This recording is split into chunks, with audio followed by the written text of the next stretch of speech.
The alley. Chester screamed. Enough already. A young man stood in front of him and taking him by the hand helped him stand up. He had never seen him before.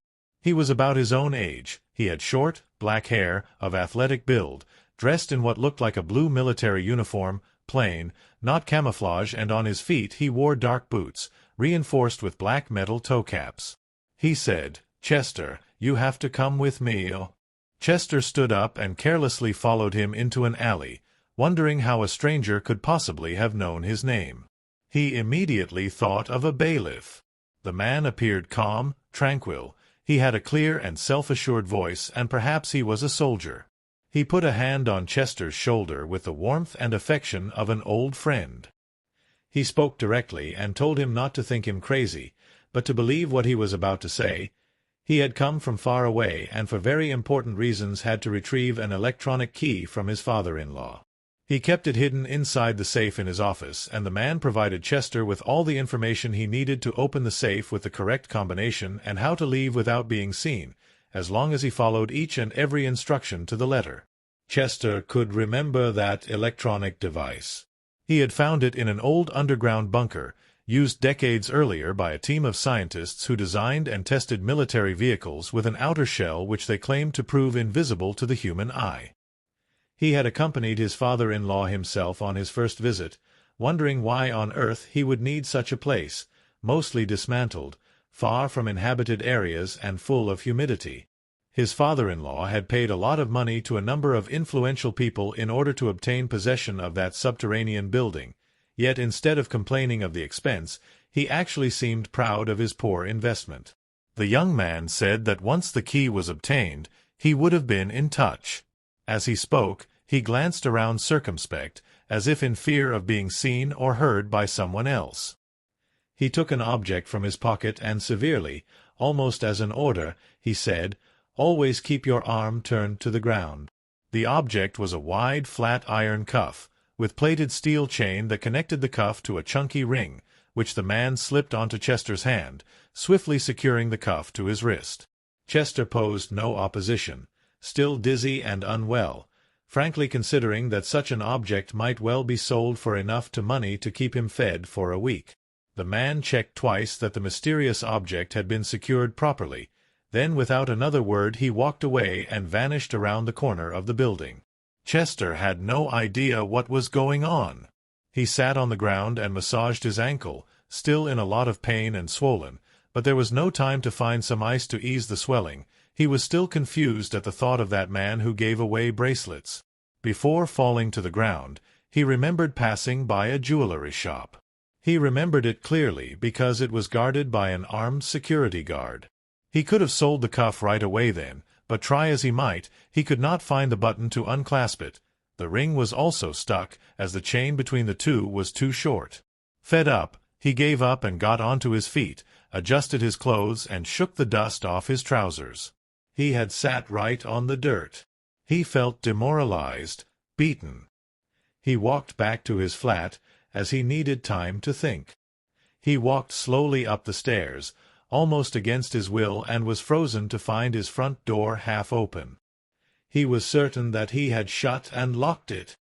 He entered slowly, furtively, trying not to make any noise, should the thief still be inside and armed. But the small apartment was completely empty. There was nobody there. But one thing had changed. The table had been moved to the center of the room, perhaps by the old landlord, so intrusive and rude, annoyed that the furniture should have been moved away from its original configuration. Perhaps he was a man of habit, tied to the past, but none the less arrogant, thought Chester, upset at the thought that someone would just walk into his home. He put his hands on the table in anger and noticed with surprise that the newspaper he had bought the previous night was open.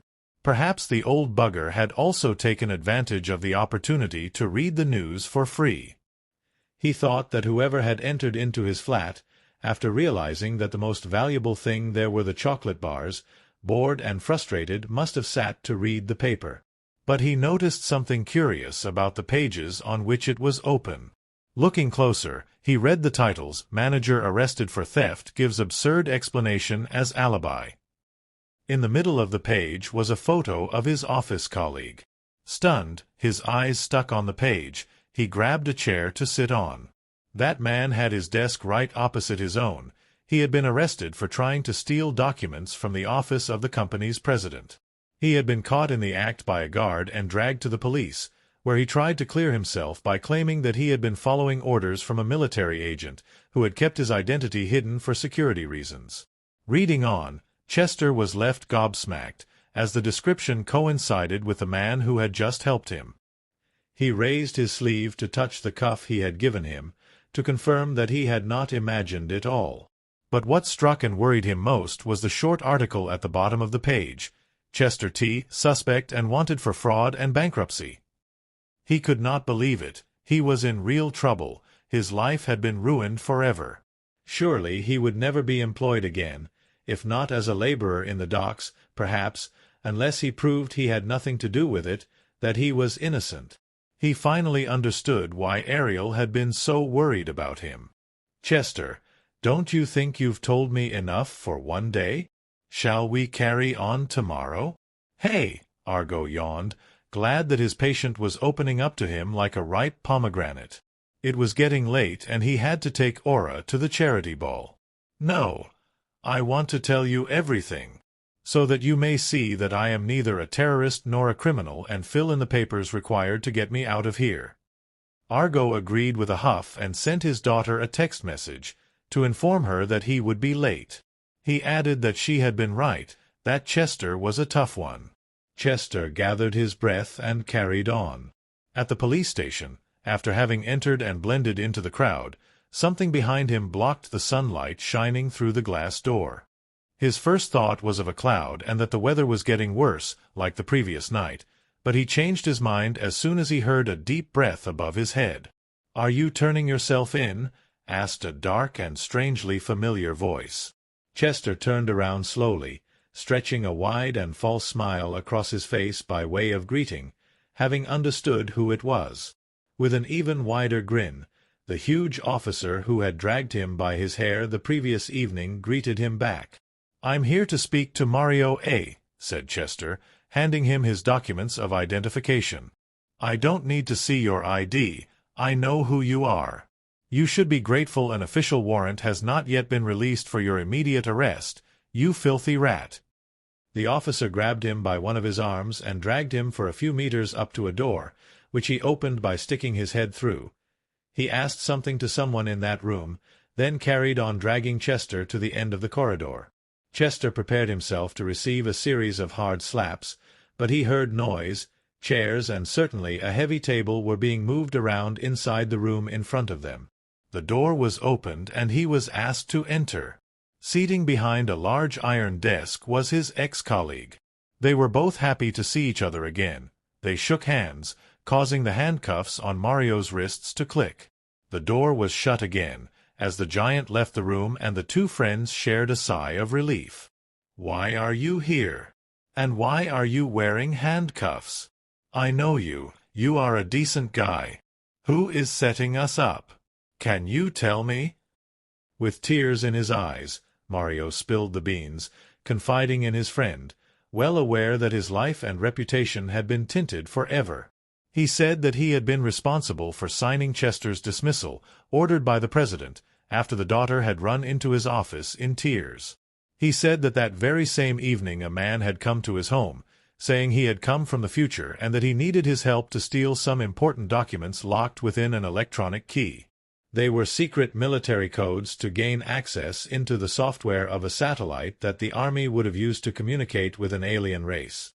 If used incorrectly, which was currently happening, planet Earth risked being involved in an intergalactic war. We would have certainly lost such conflict, because of our lack of suitable scientific and technical knowledge. Any survivors would have become slaves. Mario thought the man was insane, but as soon as he picked up the phone to call the police, the man showed him proof of what he had said. Using an electronic ring, the man projected a holographic recording right before his eyes. Being an expert in telecommunications, Mario knew instantly that the instrument was not a human invention. He was seeing creatures very similar to us, but wearing biomechanic armor, destroying everything and anything around them, people, animals, and inanimate objects. Fighter planes were being shot down like flies by their advanced laser weapons. In comparison, our weapons and protective shields were ridiculous. After seeing those projections, he decided to help the man and steal what he had asked him to. Unfortunately, he was caught by the scary and violent guard, who first beat him up and then called the police. Chester's father-in-law had been informed by his political contacts that someone was trying to take possession of the device, so he had dozens of microcameras installed in every office, placing all of his employees under control weeks before the incident. Unfortunately, Mario only found out after having been caught and badly beaten. He put his other hand on the table, so that Chester could see the bandages around his broken fingers. The boss had become less trusting recently, therefore arranged for Chester to be out of his way too, far away from his office, because more than anybody he had accurate knowledge and every key to every room and office in the building. He used his daughter's heartbreak as an excuse, conveniently hiding his true motives. Mario wept and sobbed uncontrollably as he thought of his wife and children. He wanted to hug them again, but all he could do was to beat himself about the head and shout how stupid he had been, that he had made a huge mistake by listening to that stranger, that he should have minded his own business. He screamed, "I'm no hero. Why did I get involved?" Chester understood what the truth was. A simple misunderstanding between husband and wife had been used mercilessly as a cover.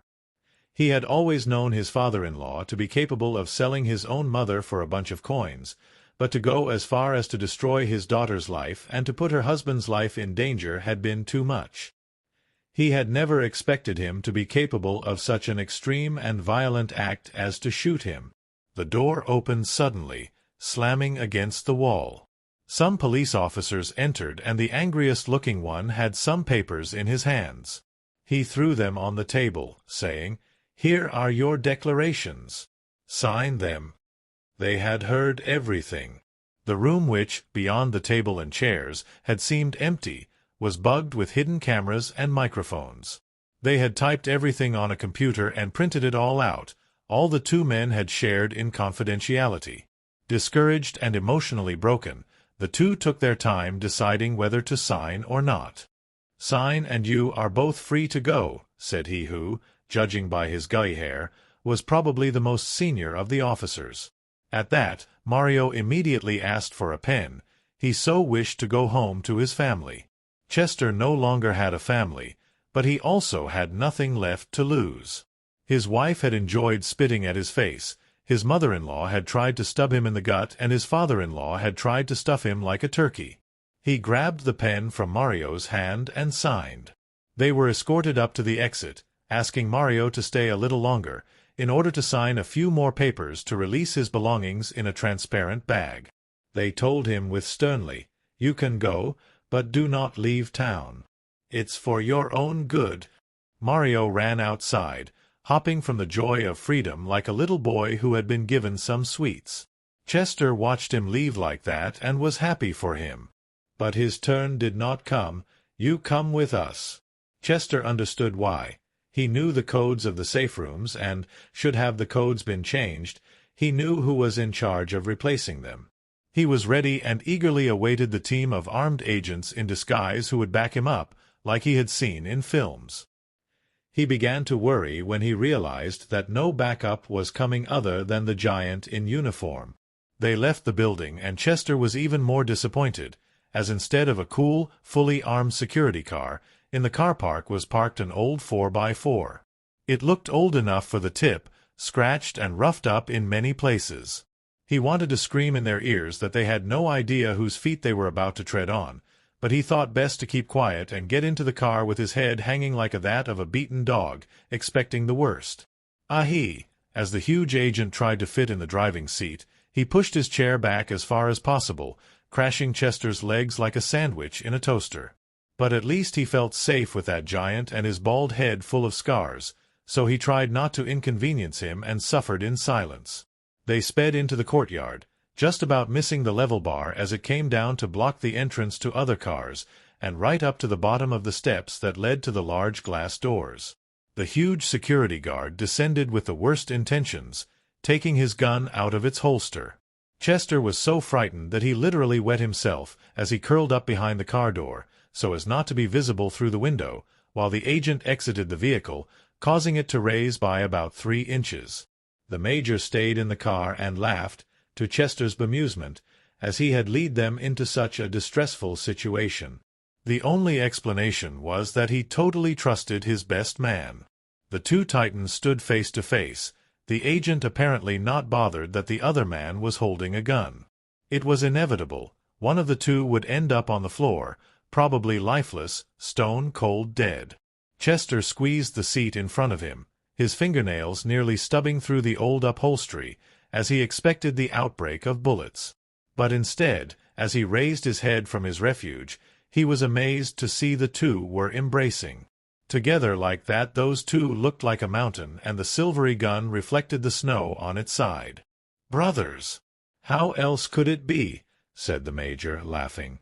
Chester had thought anything but that. He did wonder if they had been born the size of elephants, though. What pain their mother must have endured in childbirth.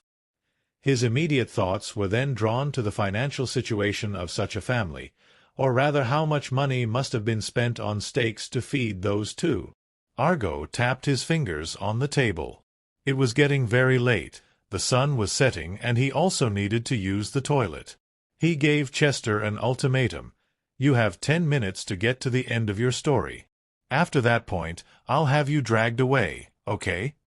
Chester nodded, thanked him for his time, and carried on talking fast, summarizing the end of his story. The two demons exchanged a few words. The agent returned to the car and referred that the president had disappeared some hours back and, with him, all the documents from his office. They left the courtyard, dropping Chester off like an unwanted guest a few yards away, wishing him not to run into them for a while. Oddly, he found himself right by the alley where that soldier had given him that strange bracelet. He still had not managed to get it off. Sad, fed up, and emptied of all hope, he walked home slowly, kicking the odd pebble he came across, the way children do. He spent the entire night mulling over all the pain that his wife and her parents had inflicted on him. He wept at the realization that he had failed at his only goal, to have a family, a loving wife, and to be a father. The most negative of thoughts filled him up. His life had been a huge mistake. He should have never been born. Deep in his pessimism, he fell asleep on the sofa, holding on tight to the blanket he had found in the wardrobe, the only modern and colorful thing in that flat, which seemed right out of a 1940s TV series. The following morning, hanging on the doorbell worse than the neighbor on the previous day, a courier delivered him a registered letter in a large green envelope. Reading it, he discovered that he owed the taxman so much money that he could not have repaid if he worked for 3 lives. He could not even count the number of zeros. There were so many that his eyes just crossed and lost count. He wanted to get rid of it for, as the proverb says, out of sight, out of mind. He did not want it in the house. It gave him a strong feeling of anguish, tightening his heart and really making him feel a weight on his chest. The last thing he remembered was going downstairs in his slippers to throw it in the bin. "You have exhausted me," said Argo, as he finished compiling the police modules in regards to the bottles of highly corrosive acid present in the apartment, which were also explosive, if mixed in the right quantities. Argo called someone on the intercom, saying that the patient had finished and needed to be taken back to his room. He was in a hurry to get rid of that petulant pain in the arse of a man, because his daughter was waiting for him to pick her up and he was really late. Headcrusher stood up and stretched, because he had been sitting in that chair for several hours. He walked around the table and stood by that young man, who looked up at him in fright, uncertain of what that alleged psychiatrist intended to do to him. In fact, he grabbed one of his arms and pulled up the sleeve of his pajamas. What a waste of time! All you had to do was to show me this. How's your eyesight? Chester did not understand, so the doctor moved close to the window and pointed to the top of a nearby hill, asking, "Can you see that house there? Read me the registration plate on that car in the street." Chester read it out easily, trying to understand what he was playing at. Turning around with the red light of the sunset reflected on his silvery hair, with a confident look in his eyes and firm tone he said, "That car is 3 kilometers away from us." The door opened, but obviously it was not the funny and wonderful Aura, for she was getting ready to have some fun at the ball, but a lady who was certainly close to retirement. She was very thin, with straight white hair that reached down to her elbows, but in that light her air seemed tainted with blood. Chester almost burst into laughter at the sight of her wan face with lips so thin, but highlighted by bright red lipstick, but from the corner of his eye he caught sight of Argo, who with threatening eyes signaled to him the message, "If you dare laugh I smash your head in." The young man returned instantly extremely serious and especially polite towards the lady, gallantly greeting her with a half-bow. She took firm hold of the handles of the wheelchair and promptly pushed it out of the room energetically, whilst warmly greeting the doctor with a wink. He smiled back and added in a whisper, "He has the club's ring." Chester took little notice of that sentence, instead thinking of that intimate gesture and momentarily imagining that lady naked. With a shiver he tried to stop himself from grimacing in disgust. He could not believe a well-kept man in his 50s like the doctor could get jiggy with an old lady. He shook that horrendous image out of his head, but the woman, at the height of her wisdom, had understood his thoughts, and rather annoyed she said something he did not understand whilst they were in the corridor. "Once, a long time ago, when you were still a thought in the minds of your young parents, I was very beautiful. I was young and in love with the most handsome doctor in the world."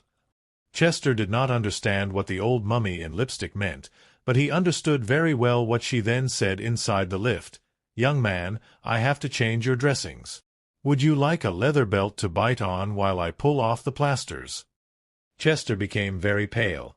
He hoped she was joking and froze, as they moved along the corridor towards his room, accompanied by the disturbing squeak of the rolling wheels of his chair. He never could withstand pain very well. The plasters seemed to have been attached with superglue, and the lady seemed to love pulling them off in sharp movements. The disinfectant stung even more, and Chester was helpless, at the mercy of that woman. He had to suffer, and, thinking about what she had said inside the lift, he would gladly have bitten onto a leather belt. The woman worked skillfully and with ease. She clearly knew what to do and how to use her wise and experienced hands. She did not speak much. She just asked him about his physical condition, whether he was tired and if he could move his legs, and sometimes she gazed nostalgically at the cuff he was wearing, as if reminded of something personal. Once her work was done, she placed a bottle of water on the bedside table, a plastic cup upside down on top of it, and then she left, quietly, sighing deeply, as if remembering something from her youth, now lost to her. Chester was left alone in his room, with an old television for a companion. It was small and fixed high up on the corner between the ceiling and the bathroom wall. It was on the news channel, and he wanted to watch something else, something cheerful and funny, something to keep him company, but the remote control was nowhere to be seen, and he did not have the strength or the desire to go looking for it about the room. The new dressings hurt him at every little movement. However, he thought to rummage around in the drawer of the bedside table, and, fortunately, he was lucky. He changed the channel, wondering what was for dinner. "Impossible!" he shouted in disbelief. The only clear channel was the one showing the news. After flicking channels for 10 minutes, he gave up, raised the volume, and fixed the pillows behind his head for comfort. The newsreader was talking about a satellite which had been successfully sent into orbit, containing information about our planet and its occupant species, including human beings. The news was taken over by a reporter on location, who appeared to be in the midst of a heated political debate. Some people claimed that the satellite had been provided with new and top-of-the-range spatial navigation systems and with an avant-garde propulsion technology, which was a very important step for humanity, an eye open to the future, which would have provided us with indispensable knowledge.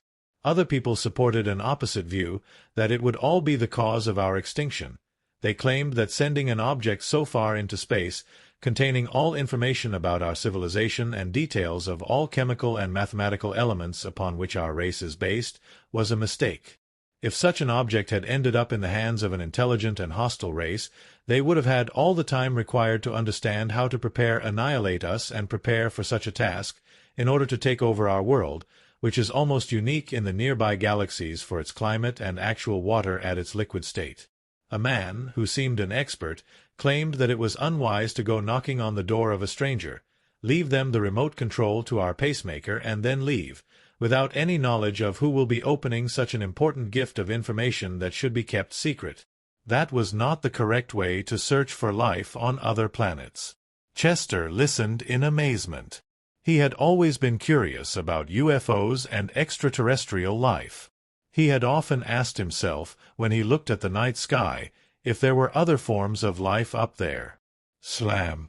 The door was suddenly slammed open, giving him a shock. Deep in thought, he had not expected his dinner to be served with quite so much impetuosity. A young man in a red tracksuit entered the room, with neither a greeting nor a glance towards Chester, and rummaged in the cart for the correct meal. He seemed puzzled that the number on the tray did not correspond to the number of the room. He scratched his head whilst noisily chewing on some gum, huffed and puffed. Then, with a smile, he took what he was looking for and placed it on the table at the foot of the bed. Chester had no idea how he was meant to reach it, as he could barely move to scratch his hips.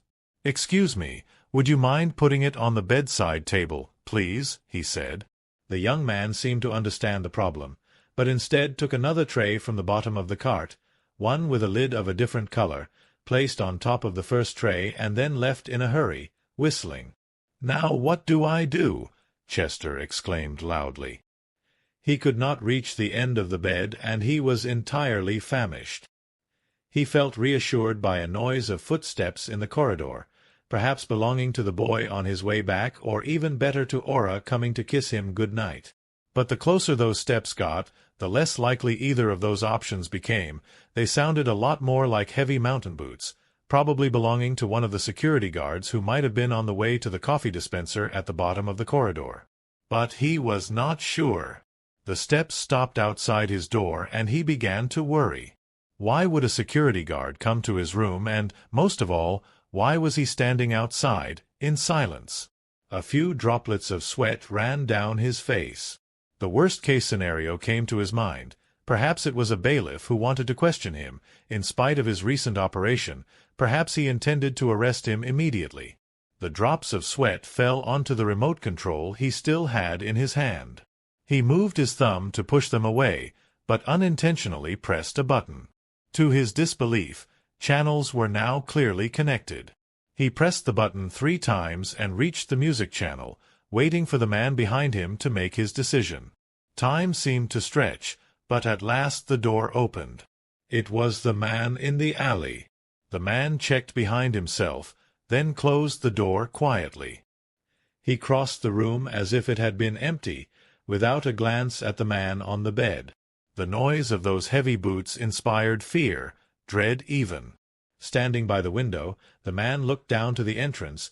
Then he slowly turned towards Chester, who had stopped breathing through fear, not wishing to annoy the man, who could have reacted violently, and he would not have been able to defend himself, deprived of all his strength and with no weapon. Had the tall and athletic man decided to attack him, Chester would not even have had time to pull the cord to call the nurse, although he was tempted to do just that. "My name is Cart. I apologize for not introducing myself before, and I am sorry for all that's happened to you. The operation was lengthy and complicated. I gave all the blood I could for you. You know, we are a match," he added with a smile. He was a friendly, which relaxed Chester, who replaced his hand under the sheets, away from the alarm cord. He was unsure of what to say or do, whether to thank him for what he had allegedly done or to remain quiet. He thought for a moment, then opted for politeness, as he thought better than to upset Cart, so he answered, "Thanks, mate, how could I ever repay you?" Cart moved the dinner trays to the bedside table, making space by delicately moving the water bottle aside. Then he sat on the wheelchair, in silence, as if clearing the ideas inside his head before he spoke.